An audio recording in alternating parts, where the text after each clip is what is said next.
Tātad mana tēma ir redzama. Operācija māsas, jā, tātad vēsturiski operāciju māsas ir bijušas tās zinošākās instrumentu mazgātājs, tīrītājs, pakotājs, sterilizētājs un tā tālāk. Ja? Bet dzīve gājuši uz priekšu. Instrumenti pēdējo, jau laikam ne dažu desmitu, bet laikam drīzāk 40 gadu laikā ir ļoti mainījušies. Tātad nākuši klāt ļoti sarežģīts uzbūves instrumenti. Funkcija tātad šo instrumentu sagatavošanas ir deleģēta mūsdienās sterilizācijas nodaļām, kurām savukārt ir bez birstēm, tātad visādas modernas tehnoloģijas, instrumentu tīrīšanai, priekšapstrādē ir gan, plaši izmanto ultraskaņu, izmanto tvaiku zem liela spiediena, izmanto nātrija bikarbonātu tīrīšanu, ja, tātad tehnoloģijas, un kā noslēdzošais parasti ir tātad termostabili instrumentu mazgāšana, mazgāšanas dezinfekcijas mašīnā, tātad mazgāšanas procesu kopā ar termodezinfekciju.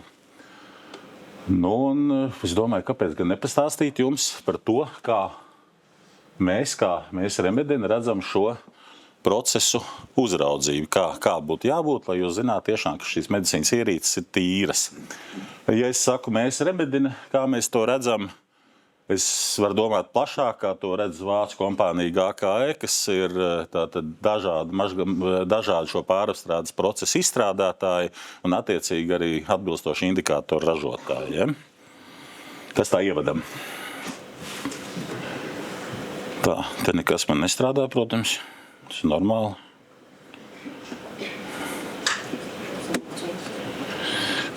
Nevar stāstot par šo tēmu iztikt bez normatīvajiem aktiem.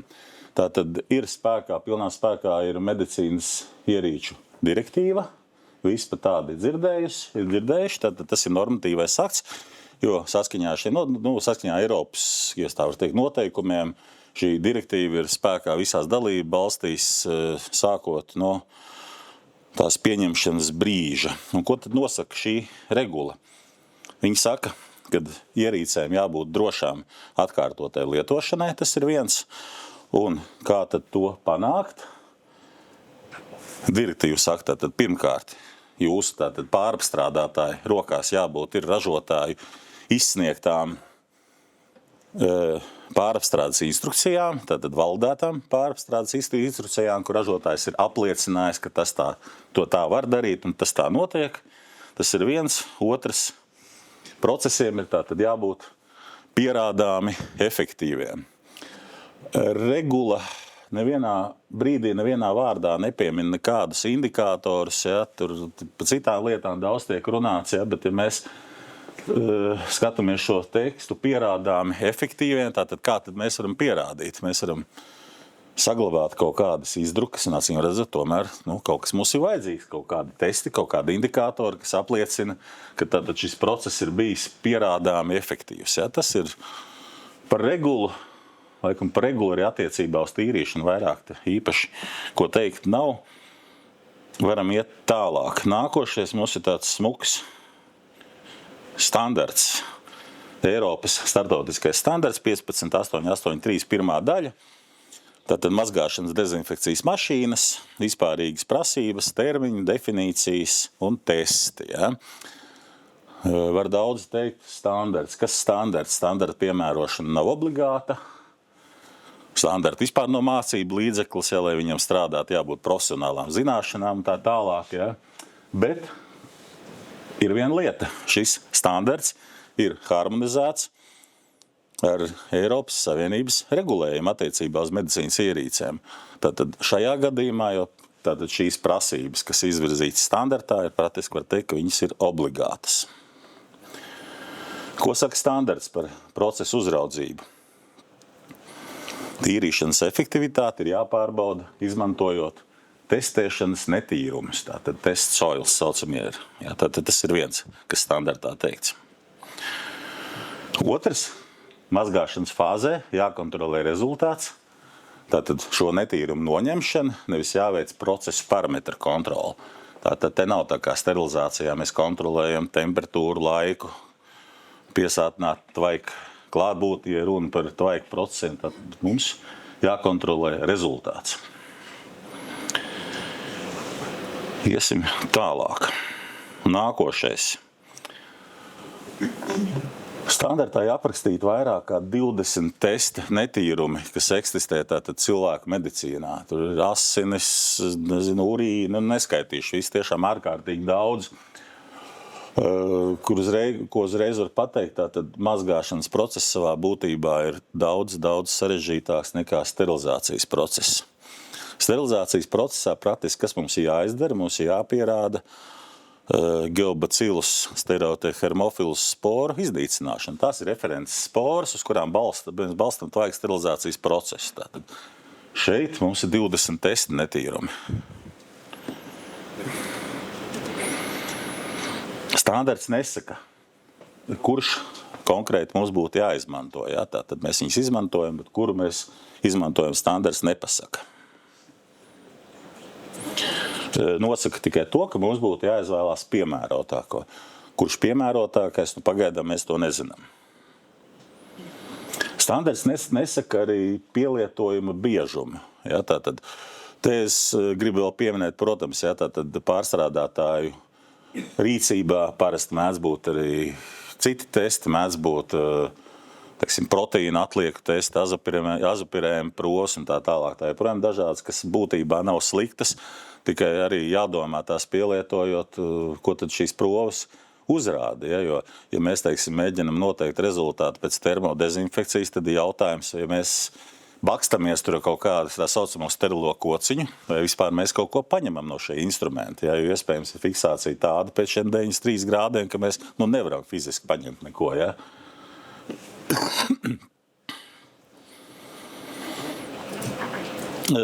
Par pielietošanas biežumu, kas būtu jākontrolē, es tomēr liecos domāt, kad jāuzrauga būtu katrs cikls kaut kādā veidā, ja, jo, kā tas sanāk savādāk, medicīnas regula saka, ir jāpierāda efektivitāte, bet mēs dažiem cikliem tā kā mēģinam pierādīt efektivitāti, dažiem nē.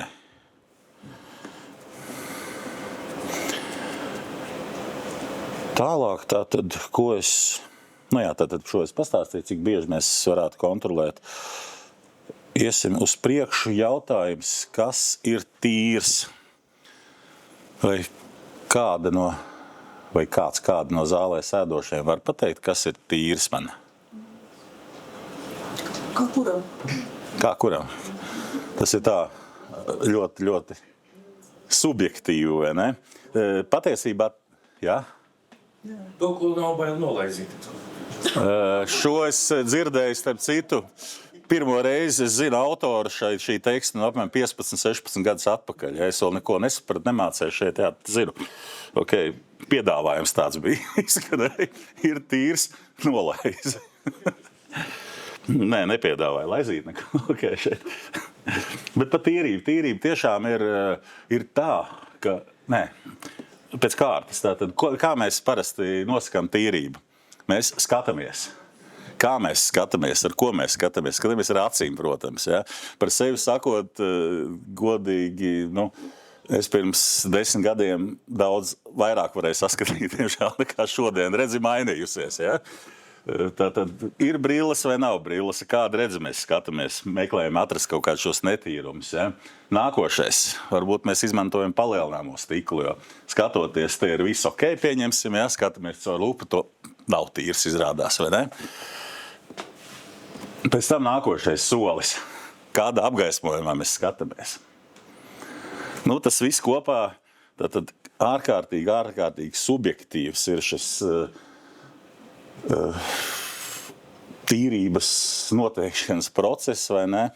Mums ir pieņemts medicīnā, tātad, ka mēs tīrs ir tas, kurš mums ir tā kā pieņemams tālākai apstrādē. Mēs vairs neko tā kā nemākam saskatīt, un liekas, ka ir ok, un mēs tātad, varam veikt nākošos soļus.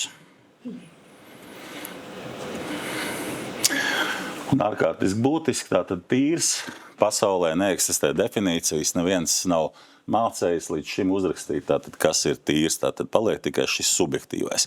Tātad mums ir vesela jūra testa piesārņojumiem, mums ir mazgāšanas procesi, Tad es domāju, tieši automātiskā mazgāšanas dezinfekcijas mašīna, kurās mēs izmantojam dažādas mazgāšanas līdzekļus, sārmainus, neitrālus, visādus, kā nu kurš vai nekādus brendus, kādu brendu mašīnas, kādi, teiksim, šie strūklu spēki, ir ārkārtīgi daudz kritiskie mainīgie, ar kuriem mums jācīnās, jāpievērc, un gala rezultātā vēl piedāvājam subjektīvs tātad šis vērtējums. Ja?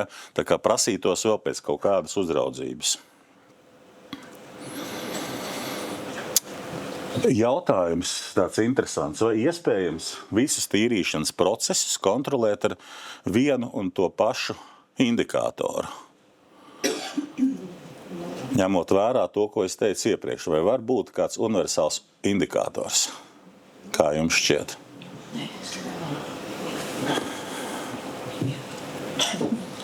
Pilnīgi pareizi. Jo te mēs redzam tipisku tātad automātiskās mazgāšanas dezinfekcijas mašīnas tīrīšanas procedūru. Ja? Tā strādā visas mašīnas, cik es zinu. Atšķirās varbūt, teiksim, katras fāzes garums un atšķirās, teiksim, atsevišķu fāžu temperatūras, pieņemsim, tīrīšanā, tur var būt dažādi regulējumi atbilstoši mazgāšanas līdzekļiem. Bet standarts mums ir no sākuma pirms tīrīšana, pēc kuras ūdens iet drenāžā, jauns ūdens tiek sildīts, zināmā temperatūrā notiek mazgāšanas līdzekļi, tātad pievienošana, ja, un mašīna mazgā. Ar tendenci beigās vēl temperatūra kāpj uz augšu, ja zaļā zona, un mazgāšana beidzās, ūdens atkal netīrais prom. Un nākošā fāze sākās neutralizācija, bet šodien mans mērķis tikai tātad runāt līdz šim brīdim. Mēs apstam tīrīšanu, ja? Tīrīšana jau tālāk jau notiek tikai neutralizācija un termodezinfekcija. Tātad, ja? Un ja mums ir viens process, kurā ir viens mazgāšanas līdzeklis konkrēts, ja? Mēs mēģinām tajā nomazgāt dažādus piesārņojumus, ja? Bet šis līdzeklis noteikti mazgā dažādas piesārņojumus. Un tad mēs varam ieraudzīt šādu ainu, ka mums ir kaut kāds piesārņojums numur 1, un iespējams ar to tiek galā, jo mašīna priekšatīrīšanā, vienkārši, kur tiek skalots ar krānu ūdeni, ja, šajā fāzē. Varbūt mums ir cits piesārņojums numur 2, kurš tiek nomazgāts mazgāšanas procesa vidū. Ja. Mums iespējams ir cits piesārņojums. Tie nosacīti nosaukumi numur 3, kurš tiek nomazgāts praktiski īsi pirms pašām mazgāšanas procesa beigām. Vai mums var būt vēl kāds cits piesārņojums numur 4, kurš procesa beidzies, viņš nav notīrīts, palicis netīrs. Tā taču var būt, vai ne? Te apakšā arī rakstīts, ka tātad dažādiem piesārņojumiem tātad var būt nepieciešams dažādas programmas, dažādi šie mazgāšanas līdzekļi, ja, tātad, lai mēs tiktu to visu galā. Tā, nākošais. Par kontrolas indikatoriem, tātad es sākšu jau runāt precīzāk. Lai strādātu tātad šis pareizi kontrolas indikators iespējamais, ja, viņam būtu jānomazgājās maksimāli tuvu mazgāšanas fāzes beigām. Kā tas izskatās, tātad atkal mums ir šis pats process. Un tātad liekam indikātoru, ideāls indikators būtu tas, kurš prasa maksimumu no šī procesa, lai viņš tiktu nomazgāts. Ja, tātad, tas tāds pirmais solis. Kā tad tas izskatās īsti praksē? Jā, un aizmirst šo piebildu pateikt, tātad tas ir pirmais, tātad viņiem jānomazgājās, ja, un savukārt nepareizā procesā šis kontrols indikators nedrīkstētu nomazgāties. Ja? Tātad, ko tas nozīmē? Jums nemanāmi laika gaitā labs process sāk pasliktināties, tad indikātoram būtu par to jāziņo. Jo nav mums definēta tīrība, nav iespējams tīrīšanas indikators kā tāds, bet mums var būt indikators procesa uzraudzības indikators, kas seko līdz procesam, kurš nemainās.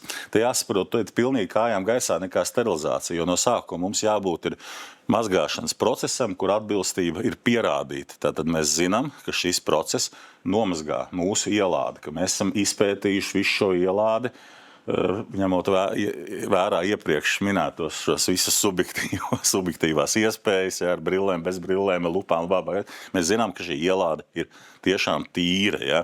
Un tad mēs piemeklējam mazgāšanas indikātoru, kas uzraudzīs, vai šī ielāde nemainās. Ja? Kā tas tiek darīts? Turpināšu tūlīt tālāk. Tātad, kā es teicu, tātad indikators, tātad viņš nomazgājās, un savukārt kļūdainā procesam beidzoties, tātad būt acīm redzamam, viņam jābūt savādākam. Nevis, teiksim, ne tik labi nomazgātam, bet vizuāli ļoti atšķirīgam. Ja? Realitātē tātad, kā tas notiek? Mūsu pārstāvētā kompānija GKE tātad piedāvā mazgāšanas indikātors ar 5 dažādiem testa nosmērējumiem. Šajā bildē diezgan ir 4. Bilde nav tik jauna, vēl ir 5. Ir tāds viens, kur ir 3 dažādi kombinēti, bet par to varbūt šoreiz ne. Tas ir, kā sakam, patīk, var lietot, ja? Bet ir 5 dažādi. Nosmērējumi, visi šie nosmērējumi ir mākslīgi, tur ir sastāvā visādas brīnuma lietas, tā kā manā putra, tapeša līme, aitas asinis, pieņemsim, vēl tur kaut kas bija, nav būtiski, tas ir datu lapās aprakstīts, ja? Neatstāja nekādu ietekmi uz instrumentiem, ja, jo, teiksim, mēs mazgājam, viss, kas tiek nomazgāts, viņš tiek arī noskalots drenāžā, ja, skalošanas laikā, tā kā droši var lietot produkciju. Un ko tad mēs darām? Jā, aizmirsu. Te man priekšā saka indikātoru turētājs arī, tad ir šāda veida plasmas turētāji, kurus vienkārši uzklikšķina uz mazgājumās mašīnas instrumentu sietu malām. Vienalga var vertikāli, horizontāli, var arī brīvi novietot jebkurā vietā kamerā, tad tas pēc ieskatiem, kad mēs gribam saskatīt, ieraudzīt. Ja? Un šādi tad izskatās šī indikātori. Te ir vēl 1, 2, 3, 4, 5, 6. Viens liekas. 6. te ir pieliks vēl klāt bildē, ir tāds padubi mašīnām arī ir indikators atsevišķi izstrādāts, par to šoreiz ne, laikam mums būtu 5. Un mēs, lai atrastu mūsu indikātoru, no sākuma nepieciešami tad visi 5 indikātori. Te viņi ir tad mašīnā nolikti gan vertikāli, gan horizontāli. Ja? Uzreiz, ko es gribu pateikt, ir bijuši Latvijā mēģinājumi, ka cilvēki tā kā negrib ieklausīties, ko es saku, būdams ražotāju pārstāvs, bet sākās eksperimenti. Ja? Gribu nomazgāt visus. Absolūti nav tāda nepieciešamība. Ja? Jo te es saku, te ir pilnīgi savādāk nekā sterilizācijā. Ja jums ir tīri instrumenti jūsu ielādē, kur jums skrieties pēc kā dzīties, nav nekādas vajadzības meklēt kaut kādas, dārgas zelta cenā mazgāšanas līdzekļus, lai nomazgātu visus. Ja? Bet mēs skatāmies, ko konkrēti var mūsu labais process, kas mums ir, ja? Iestatītais. Un startējam mazgāšanu. Diemžēl video es nepievienoju, bet tā doma tāda, tas ir no video paņemts vienkārši printscreens, ja? Process tātad mazgāšanas fāze nevis kopš starta, bet kopš 3 minūtes, kopš mazgāšanas fāzes sākuma, tātad detergenti, redzam, aina sāk mainīties. Pirmais bija dzeltens, tas jau praktiski tīrs, mazgājies zaļais, šiem nepatīk šis esošais mazgāšanas līdzeklis, ja? Tad nākošais uzņēmums man ir pēc 7 minūtēm. Redzam, dzeltenais ir tīrs, zaļais ir, kaut kas te varbūt nedaudz palicies, bet var teikt arī, ka gandrīz tīrs. Un tā tas šajā gadījumā paliek arī līdz procesa beigām, nekas nemainās. Ja, tātad. Ko tas nozīmē? Tas nozīmē, ka šie nav mūsu indikātori, viņi neatbilst mūsu izvēlētajiem mazgāšanas līdzeklim. Šos mēs liekam malā 3, turpinam strādāt ar šiem 2. Ja? Un te sako tas pats šobrīd tā kā grūtākais solis slimnīcām, kas no prakses zinu, jo nepieciešami veikt ir vismaz vienu tukšu ciklu, tātad instruments mēs te varam mazgāt, tas ir mūsu laiks ir nauda. Jāpieaicina servisa tehniķis, kas atkal bieži vien vadība nesaprot, mums viss strādā, mašīnas rūdas darbojās, ka mēs aicināsim tehniķi. Ja? Bet tehniķa klātbūtne te ir nepieciešama, jo ko mēs darām? Mēs liekam, kāpēc tā man viņš grib tā, abas uzreiz rādīt. Mēs liekam mašīnā šos divus indikātorus, bet mums ir jārada no sākuma kļūdains, nepareizs process. Ja? Un to tad mēs darām, pieaicinot šo servisa tehniķi, kurš, teiksim, visvienkāršākais, ko viņš darīt, viņš var pievienot datoru un izmainīt detergenta sūkņa darbības ilgumu. Ja? Tātad, pieņemsim, saīsināt viņu. Nav noteikts pat cik, ja? Bet jo viņš pa mazāku laiku saīsinās, jo tātad mēs atradīsim augstāku indikatoru jūtību. Ja? Bet pieņemsim, mēs rupi uz pusi saīsinam. Tātad mums ir mazgāšanas līdzeklis uz pusi zemākā koncentrācijā. Un tātad pirms un pēc mazgāšanas, ja, mēs redzam, ka zaļais ir palicies, ja, šeit. Savukārt pareizajā procesā zaļais bija pilnībā nomazgāts. Ja? Tad tā doma apmēram ir skaidra. Protams, ja mēs būtu samazinājuši nevis pa pusi, bet pa trešdaļu, mēs vēl precīzāk iegūtu šo. Ja? Tas ir tā teikt tās izpētes rezultāts. Ja? Un ko es varu pateikt, tad šis indikators zaļais ir pilnībā atbilstošs šī procesa uzraudzībai. Viņš tātad tiek nomazgāts labā procesā, bet kļūdainā mēs redzam, ka tas nenotiek. Protams, šo operāciju labi būtu atkārtot vēlreiz, lai pārliecinātos, ka tiešām tas ir, un mēs tad varam šo indikātoru lietot. Ja. Atšķirība no sterilizācijas te ir tāda, ka mēs pilnībā varam dokumentēt arī indikātoru, ka mēs skatāmies, kādam jābūt nomazgātam. Viņš var būt daļēji nomazgāts. Te nav tā kā sterilizācijā jābūt izietam un viss, ja savādāk tā ir problēma. Vienkārši mēs viņu piefiksējam, ka tas ir tā kā mūsu references indikators, pieliekam turpat, pie sienas, lai darbinieki redz, un tad skatāmies, ja šis indikators ir tāds vai gaišāks, ir labi. Ja viņš paliek tumšāks, tad process mainās uz slikto pusi, mēs varam meklēt kaut kādas problēmas jau sākotnēji. Tāda tā doma ir. Protams, ja ir gadījumi, kad man ir bijuši tādi, kad vispār nekas netiek labajā procesā nomazgāts, tad acīm redzot, kaut kas laikam tomēr nav tā kā vajag, jo lielā daļa šo to nomazgā uzreiz. Ja. Tāds man ir vēstījums par šiem indikatoriem, kā to redzam mēs. Labs indikators, ja nav tā, kā mēs paņemam jebkur, viņš ir tīrs, un tad viss ir tīrs, bet bišķi jāpastrādā, jānosaka. Ja, tātad. Un tad šī iztērētā nauda, viņi ir to vērti, viņi tāpat kalpo kā procesa pierādījums. Ja. Var veidot savu dokumentācijas žurnālu, indikātori pašlīpoši, ideāli līpi arī pēc mazgāšanas, tā kā to visu forši var dokumentēt. Tas arī man tā viss šodien. Paldies jums!